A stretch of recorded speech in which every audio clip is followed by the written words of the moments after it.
arrive at AAA, which, if you know what it means, it's like a big thing, like the coolest level of companies you can get into. And I'm gonna tell you the basics of how games are made and kind of how you can get into them, but honestly, just ask questions. If at any point you're confused about something, stop me, I'll answer it.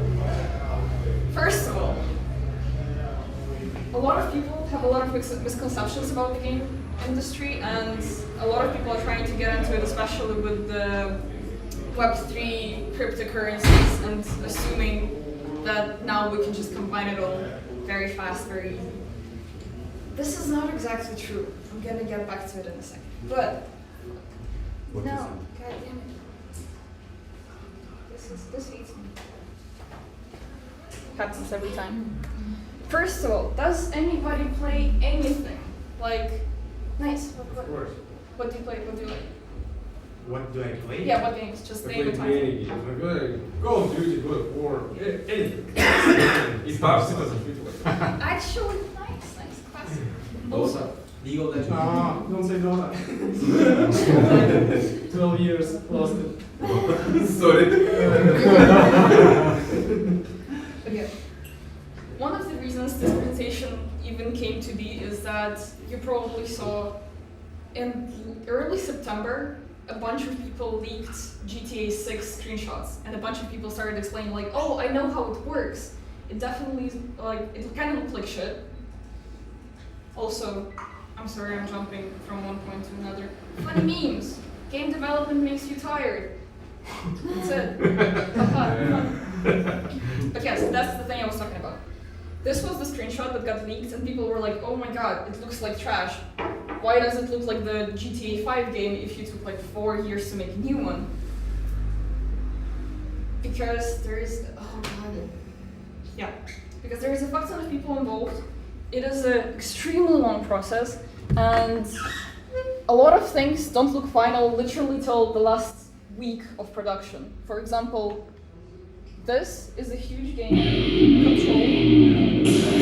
Control.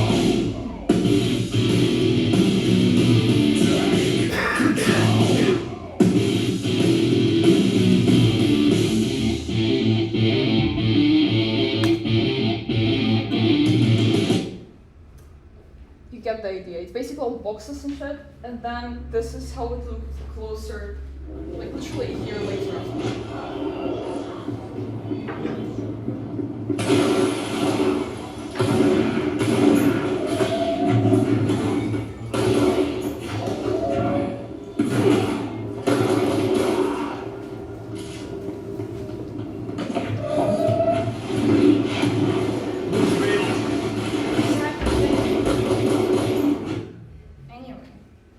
As you can see, I keep forgetting what my point is, but this is also a huge game.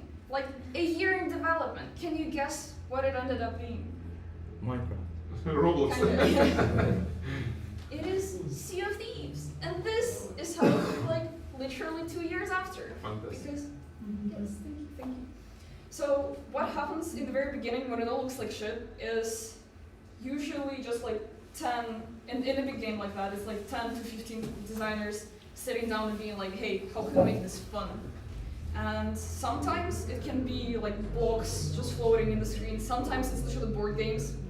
Sometimes it's just a PowerPoint presentation saying like, hey, if you run this fast and jump this high, you can do like this kind of performer and shit. Lots of research. And it hates me, guys. Sorry. So now that I've been rambling about some games and some of the process, I'm gonna get to who actually makes that. So usually the game design process is split into 4 main stages. The concept stage, I'm gonna give all of the examples based on AAA because that's the stuff I know most about, I think. So AAA means like the top game developers, like all these like game developers that are issuing these games like on PlayStation, Xbox, this like top tier developers, right? Anyway, the concept stage. This is where you kind of just get an idea of what will happen. Like, for example, not even how the character will look like, but will you even have a character? what are they gonna do? What world is it gonna be set in? For example, is it gonna be on PlayStation or PC, or maybe you'll combine both, which is also extremely complicated. Everything has different specifics to ship, but either way. This is the stage when everything looks like shit. Then you move to pre-production. Everything still looks like shit. But now you actually start putting together the mechanics. For example, at this point you actually have the blocky looking game when you can run around and control it and just see if it makes sense to continue with it. Production is usually the longest stage where you start creating all of the art assets, the programming part gets in so it's not laggy and it can actually run on an average computer. And at this point, most of the decisions are locked in and barely anything changes. Except for the part when release comes. You probably saw the Cyberpunk 2077 issues when everything was broken and they had to work overtime for the next week and But it release was like fine updates. though. It is fine now, it's really playable Well, now. it was even when it was broke fine. I mean, yeah, it was fun, but it was really broken. Yeah, fair enough. So the point is, even after the game is released, people keep working on it for up to 2 years just to make sure it's up to standards, because everything is just so rushed, and there is so many, like, the stakes are extremely high when you have investors who are waiting for, like, profit to come in and shit. Who makes this work with me? Thank you. The people I was talking about. If you boil it down to extremely simplistic separation, it's the designers, programmers, and artists. After that, it gets into more specific groups. For example, let's take rigging animation, because a person asked a question about it before. This is usually just artists who make the characters on the screen move and create the logic by, for example, best example, if you have a hand, they make sure that the hand doesn't fly off to the left when the character moves to the right. They make sure everything is connected and shit. And the player can actually work with it. This is usually a very well-paid art specialization compared to, for example, character design. Usually this is just like drawing the 2D sketch and giving it to other people to bring it in. Another fun thing is that when you start with a small company, you usually have one person who does all of that. As you get to AAA, one of my favorite anecdotes almost is that in Assassin's Creed, you have one artist whose whole job for an entire year is to make doorknobs. They don't make anything else except for modeling doorknobs for an entire year because that's how many people they need and that's how many like basically doorknobs and assets they need. I forgot what the next slide is. Oh yes, beautiful. So now to actually explain what I've been repeating for the last 2 minutes, I've been rushing through this. AAA is an unofficial but a very commonly well-known description of like the biggest companies you can get. It's the stuff that gets shipped with a lot of time put into it, a lot of resources, usually like hundreds of people, and a fuck ton of money, like millions. AA. When usually it's actually the best companies because it's the people who worked in AAA and then were like, this is too stressful, I don't get enough creative freedom, I'm gonna go and make my own company. And they go do that. It's usually less people, less money, but they can actually try and make something new. There's indie, that's where people suffer. But it's usually the people who actually enjoy the process, and this can be literally one person team who makes something that like millions of people play. Not fully true, because at this point, in the industry for how it stands now, there's barely any AA, there's like 2 successful indie people, and everything else is AAA. Why? Because people realize there's money in it. And more, not gonna lie, basically old white dudes came in and bought every single thing they could, and were like, yeah, so now you work for me, you make exactly what I need, and what I need is something that already worked. So we end up with like 50,000 Assassin's Creed games, which look exactly the same, because they're like, yeah, that sells. Why fix something that's not broken? Which is... No consent. Yes. Anyway, here is a small promotion of the game, which I think is really cool and doesn't apply to the AAA rules because we actually make it nice and fun. I'm gonna come back to the previous slide. Let's look at this thing. This thing is fun. I forgot what I was saying.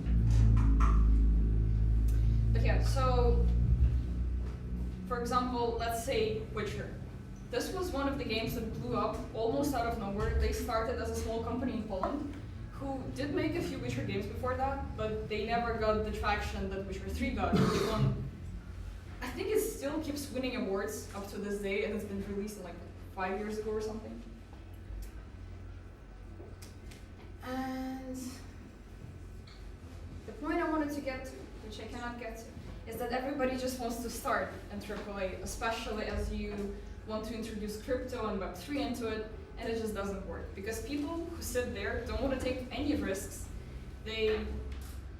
Basically people who have the control over it are terrified of anything new, and people who actually want to make something fun don't have the control and just get paid the wage. And That's how the life works. That's how the life works. yes. Anyway, I don't have any more slides. So we have questions, Keith. please. Actually, The Witcher first was AA, I guess. And Yeah. then they just became the AAA company. Yeah, yeah. In You this have the way. indie slide. What do you think about No Man's Sky? I think it was extremely ambitious, so Yeah. just for context, we're gonna stand up. He actually has 2 more slides in the indie slide you have as well. Yeah, but no, but I mean, like, I So, want so to. yeah, it's like so all the best stuff like right now, like that's the main whole statement. Right now we have the industry which is like which is stuck. Like we don't see new like really like revolutionary stuff coming like somehow like Absolutely. since 10 years or something or 5, I don't know, like maybe 7 or something. Witcher 3 was one of the last ones, right? Yeah. Really the epic legendary ones, and Cyberpunk did a lot of noise. But right now anyway we see this. This is the whole point of like Web3 Jedi's concept, is that we as indie developers, like indie developers not only in gaming but also in Web3, we are creating the new world, because these old guys who are owning the capital, they're too fucking scared to make the move. Because they have risks, they have this like board of directors, they have this like legal shit, and we are free guys. Because that's why we are defining the future. That's the most interesting part. What he said.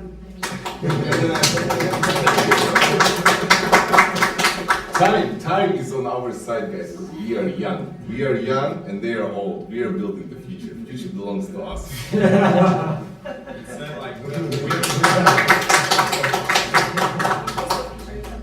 Alright, guys, so yeah, Oh, and please. if you have any questions, The door problem. door problem. Yeah, in game industry, they say like the hardest part is making the doors, like you from one part to another dimension. Like you, Oh, that is extremely cool. So basically, just to give context to other people, is that in the 3D space, you don't have the rules of physics, so you can just break it. And there's a lot of really cool non-liminal games, which basically break their perspective, just completely flip the, I don't know, like flip the interaction of the character with the world, uncomparable to what we do in real life. And if I'm getting, is it what you're asking about, right? like Yeah, the portals between the two, right? no, it's like as far as I know, like there's a problem called in gaming industry with the door problem. It's like Yeah, because like you're processing one space One and space, then like another if you space. look through the door, like the Yeah. other Oh. space gotta be processed like Yeah, on the yes, other yeah, end. yeah, Like, yeah. but it's already the new space, like Yeah. so it's Okay, so that is a bit less fancy than I thought. yeah, but, yeah. It's not that complicated. It all depends. So, with rendering, basically how it works most of the time is that this you process imagine- is called rendering, guys. Yeah. This is like Yeah. this one. That's what shows up on your Yeah. image. So if you imagine like yourself as the camera, only the stuff that you can see at the moment gets rendered. So everything behind you literally doesn't exist. This is how you make sure the game runs smoothly and just doesn't fry up your laptop. And the door is quite interesting because it basically means you need to load more, but a step after that is the window problem, because reflections, and especially mirrors. If you have a mirror in the video game, most of the time, especially in older ones, it means that there is literally a duplicate of that room that you just can't get into. So it is like everything about video games is just smoke and mirrors. Everything, like you're being lied to in every single step you physically can be. So yeah, but yeah, basically the more stuff you see and the farther you see, the harder it is to render. So one of the cool things that happens right now is that with like huge landscapes, they basically break it into small chunks, and everything that is farther away gets reduced more. It is like a complicated process, but everything gets simplified. Basically, to the point that, for example, if we just look outside, the buildings on the other side of the streets wouldn't be buildings, it would be just like a 2D image, because what's the point of rendering, like, the, what's the point of rendering the whole thing if you don't see it? So yeah. So I would say, you know, like guys, as some kind of a conclusion, you can really understand that the gaming industry is it's the essence of magic. Like that's you know what everything what humans thought is magic. They're